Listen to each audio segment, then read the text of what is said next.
हरियाणा प्रदेश में 28 मार्च से सरसों की तो 1 अप्रैल से गेहूं की खरीद शुरू हो चुकी थी। और अगर जिला चरखी दादरी की बात करें तो मौसम बिगड़ने के कारण शुरुआत में बिल्कुल आवक कम थी, लेकिन अब बिल्कुल आवक बढ़ चुकी है। आप देख सकते हैं कि चरखी दादरी की नई अनाज मंडी में गेहूं के बड़े बड़े ढेर लगे हुए हैं। रास्ता भी बिल्कुल रोक दिया गया है क्योंकि यहाँ गेहूं रखने तक की जगह नहीं है। वही अगर आवक की बात की जाए तो सरसों की आवक 1,25,000 क्विंटल हो चुकी है। और अगर बात की जाए गेहूं की तो गेहूं की आवक 5,80,000 क्विंटल हो चुकी है। और खरीद की बात की जाए तो 2,70,000 क्विंटल खरीद हो चुकी है। तो कहीं ना कहीं ये जो अनाज पड़ा है लिफ्टिंग की कमी के कारण पड़ा है। लिफ्टिंग न होने के कारण कहीं ना कहीं परेशानियों का सामना किसानों को भी करना पड़ेगा, क्योंकि जब तक लिफ्टिंग नहीं होगी तब तक किसानों के खातों में रुपया नहीं आएगा। और अगर रुपया नहीं आएगा तो फिर जो ये अब बच्चों की फीस देनी है या एडमिशन करवाना है दूसरे स्कूल में, तो किसानों को कहीं ना कहीं दिक्कतों का सामना करना पड़ेगा।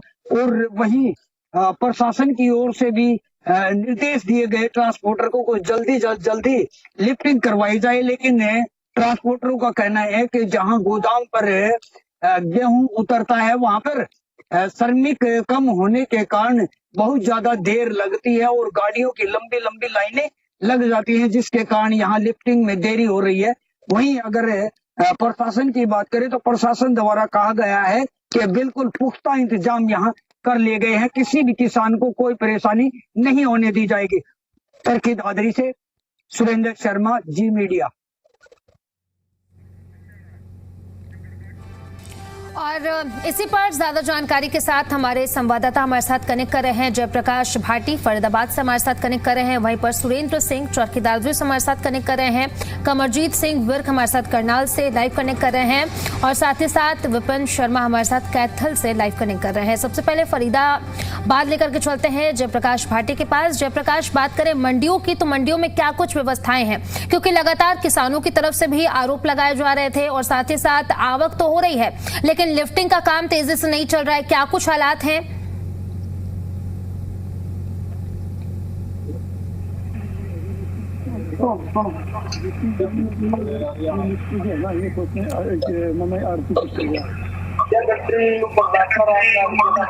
जी जयप्रकाश, आवाज आ रही है आपको? बिल्कुल, देखिए अगर फरीदाबाद की बात की जाए तो फरीदाबाद की तमाम मंडियों में गेहूं के धान की बात की जाए तो 1 अप्रैल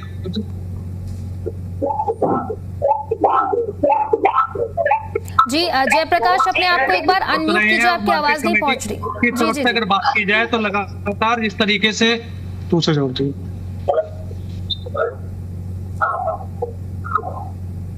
जी जयप्रकाश, बिल्कुल देखिए अगर बल्लभगढ़ मंडी की अगर बात है तो बल्लभगढ़ के मंडी में लगातार फसलों को लेकर पहुंच रहे हैं। सरकारी खरीद की अगर खास बात की जाए तो खरीद जो है वो लगातार से किसान की बात किया तो होता होगा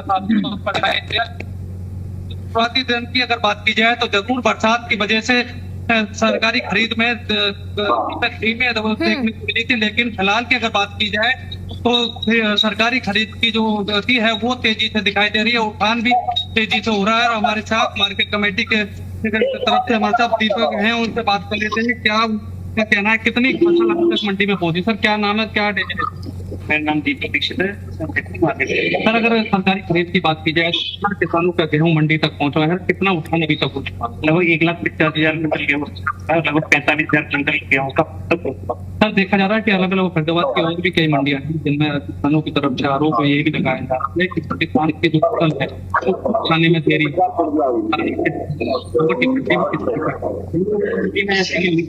थोड़ा लेट से होता है, उसके बाद इसे शुरू हो गया है। अब जब एक बार कंपनी हो जाता है उसके बाद रेगुलर से रहती है, तो एक रकम बन गया है उसके जल्दी लगभग 5 से 5 किलो सारा सामान है गेहूं का। तब देखा जाता है जिस तरीके से कड़ाके की फसल भी पड़ रही है, ऐसे में किसानों के लिए व्यवस्थाएं व्यवसाय कितनी दुरुस्त है किसानों के लिए? अपना कैंटीन है या इसके अलावा वाटर कूलर लगे हुए हैं और शहरों में जगह भी है, किसान बहुत भी है, तो सारी व्यवस्थाएं हैं। अगर किसानों के भुगतान की जाए, पेमेंट की बात की जाए, तो अब तक कितने किसानों के पेमेंट जिन किसानों का काम हो जाता है, काम हो जाता है, उसके 72 घंटे बाद उनकी पेमेंट आनी शुरू हो जाती है एग्जैक्ट। लेकिन जो आज से 3 दिन पहले हो गए उनकी पेमेंट हो चुकी है। तो उठान की बात की जाए तो उठान में तेजी है, उठान में तेजी ये गेहूँ बिल्कुल देखिए इनका सरकारी खरीद की बात की जाए, उठान की बात की जाए तो उसमें जरूर तेजी है और सारा गेहूँ को जो है आने वाले समय से दिया जाएगा। जी जयप्रकाश, आपके पास लौटेंगे। हमारे साथ सुरेंद्र सिंह भी लगातार बने हुए चरखी दादरी से। सुरेंद्र, अगर बात करें चरखी दादरी की, तो चरखी दादरी के क्या कुछ हालात है? क्योंकि लगातार जिस तरीके से किसानों की तरफ से बायोमेट्रिक सिस्टम को लेकर के, गेट पास लेकर के देखे तो लगातार विरोध देखने को मिला था। ऐसे में अगर बात करें प्रशासन की, तो प्रशासन की तरफ से मंडियों में क्या कुछ तैयारी की गई है? जी बिल्कुल, देखिए बताना चाहूँगी कि जो प्रशासन द्वारा तैयारियां की गई थी वो पुख्ता इंतजाम के दावे किए गए थे, लेकिन कहीं ना कहीं जब आवक शुरुआत में जब कम थी, लेकिन अब आवक तेजी से बढ़ी है और 5,80,000 क्विंटल गेहूं की आवक हो चुकी है। 1,25,000 क्विंटल सरसों की खरीद हो चुकी है। लेकिन कहीं ना कहीं इसको लेकर यहाँ सुस्ती दिखाई दे रही है। लिफ्टिंग अगर नहीं होती है तो कहीं ना कहीं किसानों को इसका खामियाजा भुगतना पड़ेगा, क्योंकि जब तक लिफ्टिंग नहीं होती किसानों के खातों में रुपया नहीं आएगा। और कहीं ना कहीं ये सीजन का समय होता है, जब अप्रैल के महीने में या मई के महीने तक या एडमिशन करवाना होता है अपने बच्चे का, जब तक खातों में रुपये नहीं आएगा तो कैसे करवा पाएंगे? ये किसानों भी इस बारे में बहुत ही चिंतित है। वही प्रशासन की ओर से बार बार बैठकें ली गई है, मंडी अधिकारियों की ली गई है, यहाँ के आड़तियों की बैठक ली गई है, ट्रांसपोर्टर की भी बैठक ली गई है। खासकर ट्रांसपोर्टर को निर्देश भी दिए गए थे कि कहीं ना कहीं अगर गाड़ियों की कमी है तो गाड़ियां बढ़ाई जाए, अगर श्रमिकों की कमी है तो वहाँ श्रमिक भी लगाए जाएंगे। लेकिन लिफ्टिंग में तेजी अब तक नहीं हो पाई है। जी ठीक है, लौटेंगे आपके पास। हमारे साथ कमरजीत सिंह विर्क भी बने हुए हैं करनाल से। कमरजीत, अगर बात करें करनाल की मंडियों की, तो करनाल की मंडियों में क्या कुछ व्यवस्थाएं की गई हैं प्रशासन की तरफ से? और बात करें अन्य मंडियों की, तो वहां पर आवक तो हो रही है, लेकिन लिफ्टिंग की प्रक्रिया जो है वो काफी धीरे धीरे हो रही है। तो करनाल की अगर बात करें तो करनाल की मंडियों की क्या कुछ स्थिति है? देखिए, अगर बात करें तो करनाल की मंडियों में अगर बात करें तो 7,10,000 मीट्रिक टन तक अब तक अगर बात करें तो ज्यादातर गेहूं है वो पहुंच चुका है। उसके साथ साथ जो आपने बात की कि लिफ्टिंग को लेकर काफी तरह की परेशानियां, अभी तक लिफ्टिंग प्रॉपर ढंग से नहीं चल रही, मंडी से उठान नहीं हो रहा और इसको लेकर किसानों को भी काफी परेशानियां हो रही है। किसानों ने आज कहीं ना कहीं अगर बात करें संयुक्त मोर्चा के आह्वान पर हरियाणा भर में जो एक प्रदर्शन किया गया, मार्केट कमेटियों के जो ऑफिस है वहां पर तालाबंदी की गई और किसान काफी परेशान और कई अलग अलग मांगों को लेकर अपना प्रदर्शन करते हुए नजर आ रहे हैं। और इसी के साथ अगर बात करें जो उठान है वो बहुत शोर चल रहा है, उसको लेकर किसानों में, आड़तियों में और उसके साथ साथ मजदूरों में कहीं ना कहीं दिक्कत देखने को जरूर मिल रही है। अमूमन हर मंडी में ऐसी स्थिति बनी हुई है, चाहे इंद्री मंडी हो, ग्रोंडा मंडी हो और उसके साथ साथ तमाम ऐसी मंडियां। हमारे साथ कुछ किसान नेता जरूर जुड़े हुए हैं, उनसे जानना चाहेंगे। आज आप मंडियों में पहुंचे हैं, धान गेहूं की बात करें तो क्या रहा गेहूं को लेकर? ऐसा जो सरकार दावे करती थी 48 और 72 घंटे के, वो दावे बिल्कुल फेल है। 1 तारीख से मंडी में गेहूं आना आवक स्टार्ट थी, आज तक किसी किसान की पेमेंट नहीं आई। आज जो हमारा प्रदर्शन है तकरीबन 11 बजे से लेके 2 बजे तक संयुक्त किसान हरियाणा मोर्चे के बैनर तले हमारी मांग है, जो किसान के अनाप शनाप मंडियों के अंदर शर्तें लगाई गई है उसके खिलाफ ये आज का प्रदर्शन है। पीछे धान के अंदर जो घोटाला हुआ वो सरकार ने किया, सरकार के कर्मचारियों ने किया, उल्टा बंदिश किसानों पर लगाई गई। 5-5 किलोमीटर की लाइनें यहाँ इस मंडी में। मंडी में व्यवस्था क्या है? खरीद हो रही है, जहाँ उठान हो रहा है, क्या परेशानी आ रही है? बिल्कुल जीरो लेवल पे इनकी उठान हो रहा है। किसी किसान की हरियाणा के अंदर किसी किसान की पेमेंट नहीं आई।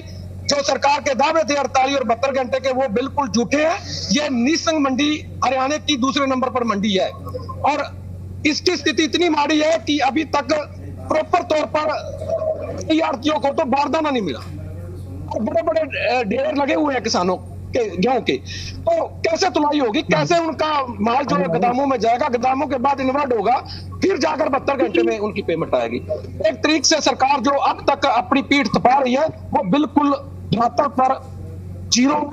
किसान की पेमेंट जो है वो अभी तक किसी भी किसान साथी की नहीं आई है। इसके साथ और किसान भी हैं, क्या कहेंगे? मंडी में पहुंचे हैं, पेमेंट आ गई, आपके फसल बेच ली है? नहीं जी, इन्होंने 1 तरीक तो बोली शुरू की थी कागजां च, अज तक अज 20 तरीक हो गई है, कोई सानू नहीं सी मंडी च किसान की पेमेंट आई विखा देन। किसानों ने अनाज मंगाया, अपना 20 दिन हो गए भी किसी कारोबार करना, किसी का लेना देना है, अगला बीज दवाई लेनी है या अगली फसल वास्ते, इन्होंने बिल्कुल कोई किसी की पेमेंट नहीं। ये किसान दे साडे बार बार अंगूठे लवाते ने पे, एक बिल्कुल सदासर गलत है। ये सरकार चोर ते इन्हें अधिकारी ते सरकार चोरी करवाई है। साडा एक गवर्नर का मुंडा सी सैकटरी लगा, इस दी मंडी च ओदा हत्थ पैंदा है, एक इंक्वायरी नहीं की। गेहूं को लेकर परेशानी आ रही है, गेहूं बिक रही है, पेमेंट आई आपकी नहीं आई? ना कोई उठान नहीं हो रहा सही तरह, ना एक किसान की पेमेंट नहीं आई। ये झूठे दावे ने चले आते हैं भाई 72 घंटे पेमेंट किसान के खाते जा जाएगी, ये किसान के खाते च नहीं आई। इसके साथ मैं आपको दिखाऊंगा कि कुछ किसान और हैं, उनसे जानना चाहेंगे। जी क्या पेमेंट आ चुकी है आपकी? क्या मंडी में क्या व्यवस्था है? आप जो बार बार पेमेंट की बात कर रहे हैं, हमारे गेहूं तो अभी तक ये डेयरिया दिखाओ, इन डेयरियों में पड़ी है। जब तक ये यहाँ से तुल के गड्डियों में लोड होकर वहां नहीं पहुंचेंगी, और जब तक हमारी पेमेंट का तो सवाल पैदा नहीं होता। तो ये जो सरकार ने बायोमेट्रिक और ये ऐसे वैसे फंडे जो लगाए हैं किसानों के ऊपर, ये बहुत गलत है और किसान इससे बहुत परेशान है। ये निर्णय सरकार को वापस लेना पड़ेगा। बिल्कुल आप देख सकते हैं लगातार ऐसी परेशानियां जरूर है। दूसरी तरफ आप देख सकते हैं कि मंडियों में काफी बड़े बड़े गेहूं के ढेर लगे हुए, गेहूं पड़ी हुई है, ऊपर से मौसम भी खराब है और उसकी तुलाई नहीं हो रही और किसान काफी ज्यादा परेशान है, जो ये बता रहे हैं, किसान बता रहे हैं। दूसरी तरफ किसानों ने, हरियाणा भर के किसानों ने संयुक्त मोर्चा के आह्वान पर एक दिन का यानी कि 3 घंटे के लिए आज सभी मार्केट कमेटियों के ऑफिसों में ताला जरूर लगा दिया। कमरजीत आपके पास लौटेंगे, हमारे साथ लगातार विपिन शर्मा बने हुए हैं कैथल से, उन्हीं का रुख कर लेते हैं। विपिन, अगर बात करें कैथल की, तो कैथल में मंडियों के क्या कुछ हालात हैं? क्योंकि जिस तरीके से बाकी जगहों पर देखा जा रहा है, किसान प्रदर्शन कर रहे हैं, धरना दे रहे हैं, कहीं बायोमेट्रिक सिस्टम को लेकर के, कहीं उठान को लेकर के और कहीं भुगतान में देरी को लेकर के। कैथल की बात करूं तो कैथल में क्या कुछ हालात हैं? कैथल की अगर बात करें तो कैथल में अनाज लगभग आ चुका है, गेहूं आ चुका है, लेकिन उठान बहुत ज्यादा धीमा है। और आज किसानों ने परेशान होकर ये मार्केट कमेटी के गेट के ऊपर ताला लगा दिया है। आप मेरे पीछे देख सकते हैं, किसान लोग ये प्रदर्शन कर रहे हैं, यहाँ बैठे भी हैं। इनसे मैं बात करना चाहूंगा, क्योंकि मंडी के अंदर किसान तो गेहूं लेके आ चुका, किसान की गेहूं तुल चुकी है, लेकिन लिफ्टिंग नहीं हो रही है, उठान नहीं हो रहा है। जब तक ये गोदामों तक नहीं पहुंचेगा तब तक इनका पैसा नहीं आएगा। सीधी सी बात है कि लिफ्टर जो हैं वो कहीं ना कहीं लिफ्टर हैं जो गड़बड़ कर रहे हैं। जी सर, क्या लगता है आपको परेशानी की? आज जो है किसानों की परेशानी है कि सरकार जो है किसानों के ऊपर जो अभी ट्रस्ट में 3-4 नीतियां जो लेके आई है सरकार, जिसे ट्रैक्टर या नंबर प्लेट लगानी है, उसके बाद जो है वो चेक होगी, उसके बाद पोर्टल खुलेगा, उसके बाद जो है जितना भी अनाज अपना अपलोड करके उसके ऊपर उससे कम रहेगा तो 10 बोरी फालतू होगी जो वापस लेके जानी पड़ेगी, और अगर कम रहेगा तो पूरी करनी पड़ेगी। तो किसान ये कहाँ से करेगा? नंबर 1। नंबर 2, आज सरकार द्वारा जो है उसी के तहत जब बारदाना भी मिलेगा, और बारदाना अगर बायोमेट्रिक है तो बारदाना नहीं मिलेगा तो किसानों का अनाज खरीदा कैसे जाएगा? और आज बारदाना के कारण भी आज बहुत से कस्टमर, पूरी मंडी जो है भरी पड़ी है, जिसका उठान नहीं हो पा रहा। सिर्फ एक बायोमेट्रिक हाजिरी के कारण उठान नहीं हो पा रहा, और ये उठान जल्द से जल्द सरकार ने करना चाहिए। दूसरी बात, आज सरकार इन मंडियों को जो है खत्म करना चाहती है इसी के ऊपर, क्योंकि सरकार ने जो पिछले 3 कृषि कानून जो लेके आई थी, उन्हीं के तहत अब राज्य सरकार इसी के ऊपर काम कर रही है। और आज मजदूरों को दिहाड़ी जो मिलनी चाहिए या मजदूरों का जो काम मिलना चाहिए, इसी कारण मजदूरों को भी काम कम दिया जा रहा है। बड़ी मंडी में मजदूर खाली बैठे हैं, लिस्टों काम नहीं करे, जाम भी लगा दिया। ये मजबूरी होगी जी, जिस समय उठान का ठेका छुड़वाया जाता है, वो कहता है जी मेरे पास 150 गाड़ी है, और वास्तव में उसके पास है 30 गाड़ी। वो आसपास से गाड़ियों के नंबर लेके लिखवा देता है, लिस्ट बनवा देता है जी ये इतनी गाड़ियां मेरे पास है, लेकिन वास्तव में उतनी गाड़ियां नहीं होती। अधिकारी और कर्मचारियों के साथ छांट गांठ करके वो ठेका छुपवा लेता है, जिसके कारण आज उठान धीमी गति से चल रहा है। जितनी गाड़ियां होनी चाहिए उतनी गाड़ियां उठान नहीं करी, ना है उनके पास। ये गुमराह कर रहे हैं सरकार को भी, और प्रशासन की तो मिली भगत है ही है। आनी चाहिए, आना चाहिए, सारी सीएम फैलाएंगे को तो जरूर आना चाहिए। जिसकी क्यों 11 दिन हो गए बिक गई और वो इंतजार करे अबे मेरे खाते में पैसे आने चाहिए थे, अब तक आए क्यों नहीं? आएंगे कैसे जब तक उस गेहूं का उठान नहीं होया? तो मैं कहता हूँ सीएम